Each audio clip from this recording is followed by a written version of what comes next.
Hey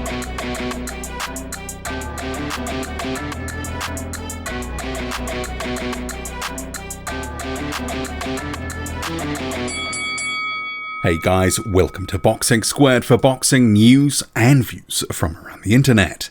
Representatives for Deontay Wilder and Kubrat Pulev are shutting down talk that Anthony Joshua will fight Tyson Fury next. Joshua is the one who has been saying, "Come fight me, Fury. I want to fight you. I want to do this. Let's have something after the lockdown."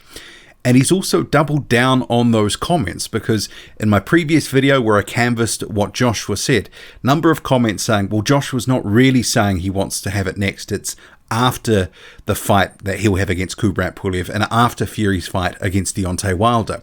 But not so. But I'll come to Joshua's comments where he's doubling down on this soon. But first, Shelly Finkel, which is Deontay Wilder's manager, and Bob Arum. So they have spoken to World Boxing News. So Finkel said, "I'm not sure there is really anything needed to be added to the situation. We have covered this and there is nothing more to add other than we are looking forward to fighting Fury. That's all." And Arum, who represents Kubrat Pulev on a co-promotional basis, says, "I wasn't aware what Anthony Joshua said until World Boxing News came to me. I honestly don't know what Anthony Joshua is smoking. There is zero chance of Kubrat Pulev stepping aside to allow the fight. Also, Tyson Fury is fighting Deontay Wilder." And this is the sort of crux of the issue. Joshua saying that he wants to fight Fury. "Come fight me, Fury. You know, I've got 3 belts. You've got the WBC. Let's get this on." It's not really feasible because of a whole manner of issues. And actually, World Boxing News, and I spoke about most of these in my previous video, has put up a little graphic saying the 10 reasons why the fight cannot and will not happen next. So just to ram this home, because there are so many barriers to Fury and Joshua happening next. 1. Joshua has to fight Kubrat Pulev next. If he doesn't, he loses the IBF title. 2. The Pulev fight is signed. 3. Joshua has to fight Alexander Usyk. If he doesn't, he loses the WBO title. 4. Fury has to fight Deontay Wilder next. It's contracted and already signed. 5. Fury has to fight Dillian Whyte. It's already been ordered by the WBC. 6. Pulev will not step aside. 7. Wilder will not step aside. 8. Whyte will not step aside. 9. Usyk will not step aside.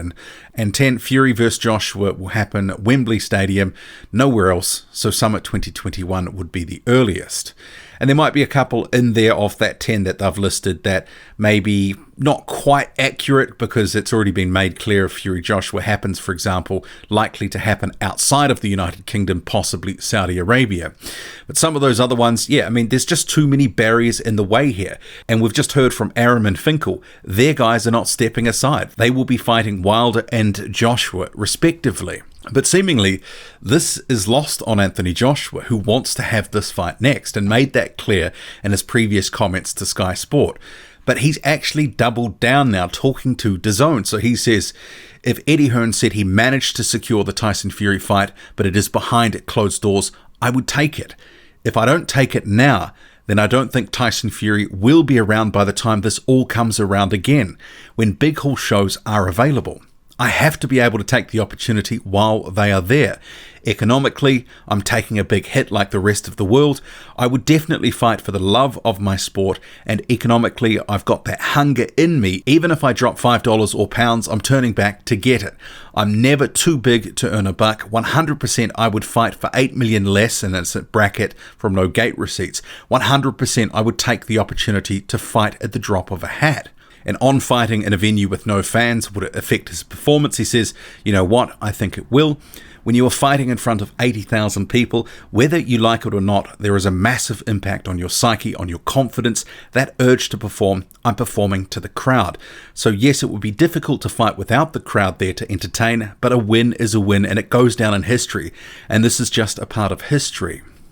Anthony Joshua's statements to DAZN. So I'll address the last part first, where he talks about being prepared to fight behind closed doors and etc. The fact is, this fight is just too big for that sort of in-studio type environment. No one involved in this fight is going to leave the money on the table from a massive gate. So he refers to about £8 million he'd be willing to give up from gate receipts, etc. The promoters and everyone else involved, they wouldn't. They would look to squeeze every little drop out of that. So you can bet your bottom dollar that when this fight does take place, if it takes place, it's going to be in a big venue and they'll look to make as much money as possible. Joshua might be willing to give up some money, but I'm sure others involved here will be looking to maximize the amount of money involved and made, just simply because it is boxing after all, and that's just what happens. And the fact we have all these other barriers to a fight happening next, I don't know why Joshua thinks it can actually happen. He is speaking like it can happen next, and it just seemingly is impossible. So he's not talking about after the next fights, he's talking now. As he said in his first interview with Sky, he wants to be able to give people something to look forward to after coronavirus, etc. But seemingly he's just discounting all the factors that would preclude him and Fury fighting next. And the fact is it wouldn't be for undisputed because he'd probably be stripped of a belt. If they're willing to actually drop some belts to make this happen, and the WBC might strip Fury if he went for it, all well and good. If they're fighting for next to nothing, maybe there's 1 or 2 belts on the line, but not the full 4, for example, it'd still be a great fight and we'd all love it, but it wouldn't be undisputed.